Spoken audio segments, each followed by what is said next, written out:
Hello, xin chào mọi người, chào mừng mọi người đã quay trở lại với kênh Sen Đá của Tâm. Đã lâu rồi thì mình chưa có quay lại với những series cách trồng từng loại sen đá. Mình sẽ cố gắng sắp xếp lồng ghép xen kẽ những cái clip chăm từng loại sen đá vào chuỗi những cái video về cách chăm sen đá xứ nóng cho mọi người trong những video sau nha.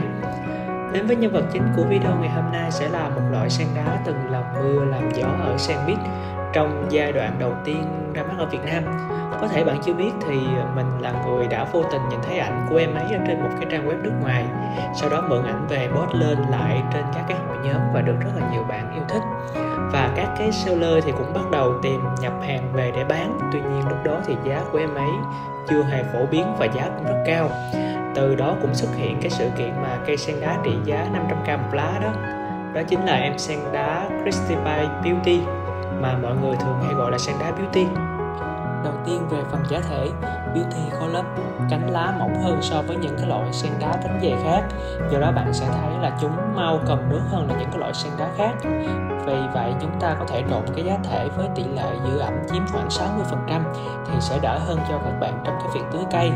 Nếu bạn chưa rõ tỷ lệ 60% là như thế nào thì mình sẽ nói một cách đơn giản hơn một chút. Ví dụ thì lấy thành phần giữ ẩm là Bitmos. Các bạn có thể múc 3 chén Bitmos, 1 chén Perlite, 1 chén đá có thể là sỉ than, bu mai hoặc là viên đất nung, tùy theo bạn có những cái loại nào mà dùng loại nấy thôi. Hoặc là bạn mix tất cả các loại đá lại chung rồi múc ra một chén cũng được nha. Nếu mà các bạn nào không có Bitmos thì các bạn có thể dùng đất thịt, mà nếu dùng đất thịt thì các bạn nên giảm hàm lượng xuống còn 2 chén nha. Thứ hai là về nước tưới. Như mình đã nói ở trên thì các bạn sẽ nhận thấy là Beauty mau mềm lá hơn những cái loại sen đá khác. Do vậy hãy tập cái thói quen là mỗi lần đi lên vườn chúng ta hãy sờ cái lá của nó một chút xíu, bóp nhẹ vào xem cái lá có mềm hay không. Nếu mà các bạn thấy lá của cái cây nó đang mềm thì hãy nhanh chóng là tưới nước cho chúng nha.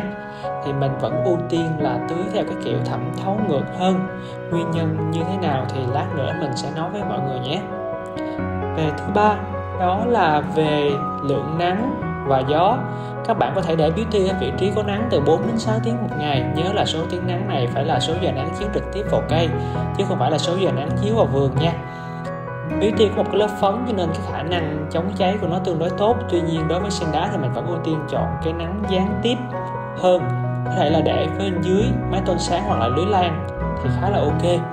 Cuối cùng thì là những cái lưu ý quan trọng khi mà chúng ta trồng cái Beauty.